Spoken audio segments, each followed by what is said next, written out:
What happens when a billionaire loses everything overnight? When luxury jets become evidence, mansions become crime scenes, and friends become ghosts? Sean Diddy Combs is no stranger to controversy, but nothing, absolutely nothing, comes close to what he's facing now. We're talking FBI raids, asset seizures, dozens of lawsuits, and a net worth in free fall. A man once hailed as the king of hip-hop is now fighting for his freedom, his fortune, and maybe even his life. In this video, we're diving deep into the unraveling of Diddy's empire. From brand deals gone wrong to allegations that could end in decades behind bars, this is the full story behind the headlines. Stick around, because what you're about to hear will make you question how power, fame, and wealth can mask decades of destruction. Diddy didn't just climb to the top of the entertainment world, he dominated it. He built a name that meant success, opulence, and untouchable swagger. From fashion to liquor, from music labels to media, Diddy positioned himself as not just a rapper or producer, but as a billion-dollar mogul. He was the man behind Bad Boy Records, responsible for launching careers like Notorious B.I.G, Mase, and more. He co-owned Revolt TV, aligned himself with Jay-Z and billionaire entrepreneurs, and became the face of premium lifestyle branding. In 2022, financial analysts estimated his net worth at over $1 billion. The majority of that was tied to his spirits partnership with Diageo, especially Cîroc Vodka, which he helped transform from an obscure brand to a household name. And then there were the homes, Beverly Hills, Miami, the Hamptons, worth tens of millions each. His jet, custom-designed, private, worth over $60 million. He had power, influence, and access most people can't even imagine. But as we're about to see, all of that success was built on a shaky foundation. Because when the public image started to crack, everything underneath crumbled at once. It started as whispers, rumors of bad behavior, hints of lawsuits, people talking, but nothing sticking, at least not publicly. Then came the wave.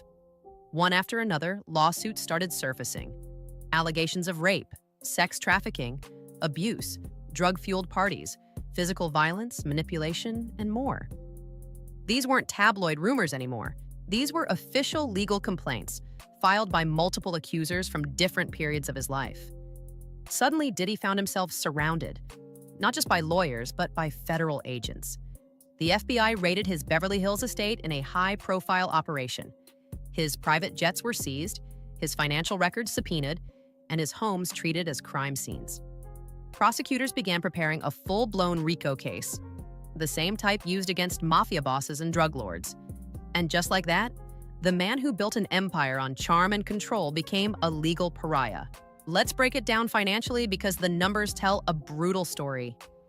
Diddy's net worth in 2022, $1 billion. His net worth in 2025? Some reports estimate $300 million, others even less. That's a loss of over $700 million in less than 3 years. Here's where the bleeding happened. Liquor partnerships. $550 million lost after Diageo pulled out Revolt TV. Hemorrhaging viewers and advertisers, now irrelevant real estate. His prized properties are being sold off to pay legal fees, art and jewelry collections, liquidated to raise cash, music royalties and licensing, threatened under federal forfeiture. Legal fees alone could exceed $10 million, and that's just the beginning. With more than 24 cases lined up and a possible RICO conviction, his financial future looks grim, even if he never sees a prison cell. What's worse, even his remaining assets are being targeted by prosecutors who claim they were either directly used in or profited from illegal activity. In the entertainment industry, loyalty lasts only as long as your image does. And Diddy's image? It's radioactive. Jay-Z, once his closest business confidant, has said nothing.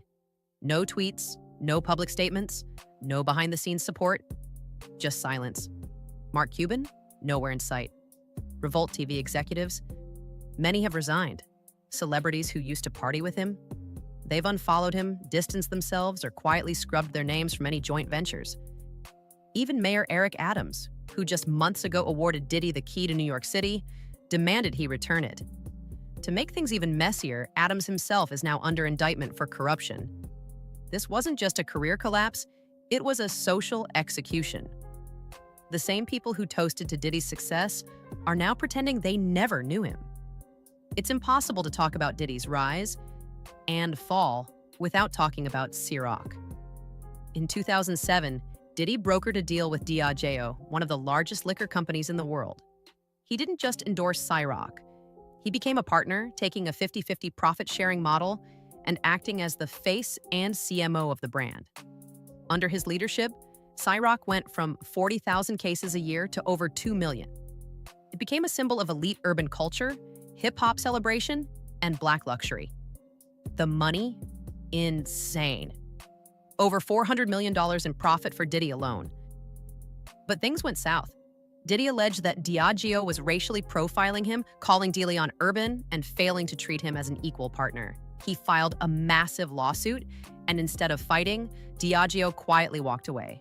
This single breakup cost Diddy over $500 million, not just in revenue, but in perception. His number one moneymaker was gone, and no new offers were coming in to replace it. In the eyes of federal prosecutors, Diddy is no longer a celebrity. He's a criminal enterprise. Using the RICO Act, the FBI is building a case that positions Diddy's businesses, Bad Boy Records, his liquor deals, Revolt TV, and more, as part of an organized web used to conceal, fund, or execute crimes. That's not just speculation, it's strategy. Because under RICO, if prosecutors can prove any of his assets were tied to illegal activity, even indirectly, they can seize them permanently. That includes his music catalog, all his real estate holdings, his cars, jewelry, private aircraft, any revenue-generating businesses, and they've brought in the big guns. Stefan Casella, former DOJ deputy chief for asset forfeiture, is now leading the charge. The goal isn't just to punish Diddy, it's to dismantle his entire legacy. 5 times. That's how often Diddy's legal team has begged the court to let him out on bail.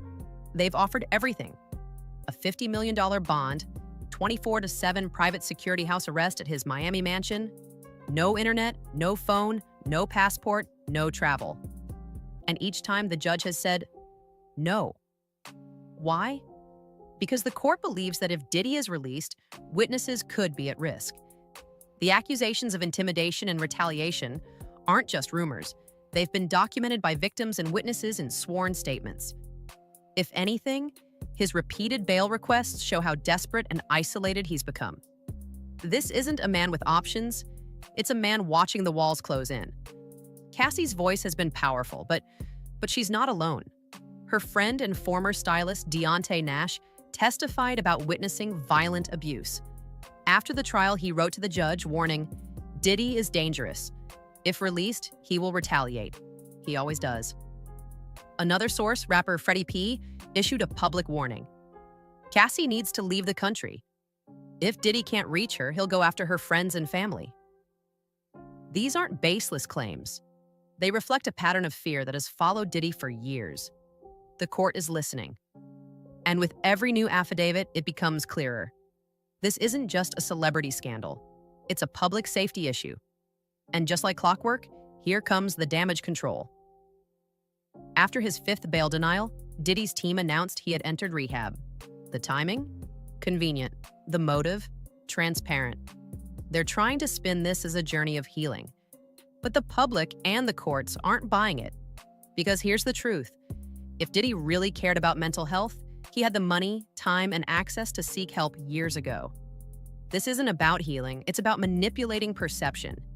It's a tired playbook used by countless celebrities before him. But in Diddy's case, it reeks of desperation. The RICO charges aren't just the scariest part of this case, they're the most devastating. Why? Because if Diddy is convicted, the government can take everything. Not just what he owns, but everything he's built. And it's not just the feds going after him. Victims are lining up for restitution, and courts could award millions from any remaining assets. His businesses, his brand, and even his reputation could be used to compensate those he allegedly hurt. For Diddy, this is worse than prison. This is erasure. Now here's where it gets wild. Suge Knight from behind bars claims Diddy is an FBI informant. That's right. The theory is that Diddy has cut deals with the feds in the past, offering inside info in exchange for protection. If true, it explains a lot. why he avoided major charges for so long, why he always seemed untouchable, why he might still walk away with a slap on the wrist. But others believe the opposite, that Diddy's being set up as the fall guy, the one they'll publicly crucify while others quietly walk free. Either way, the stakes are enormous and the truth is darker than we think. Whether he's guilty or not, whether he serves time or gets a deal, whether he walks free or loses it all, the legacy is dead. The awards, the albums, the brand deals, it's all meaningless now. Diddy's name is tarnished, not just by accusation, but by a pattern of abuse, exploitation, and silence. He once called himself Brother Love. Now, he's the cautionary tale, and no amount of PR, rehab, or rebranding can erase what's come to light.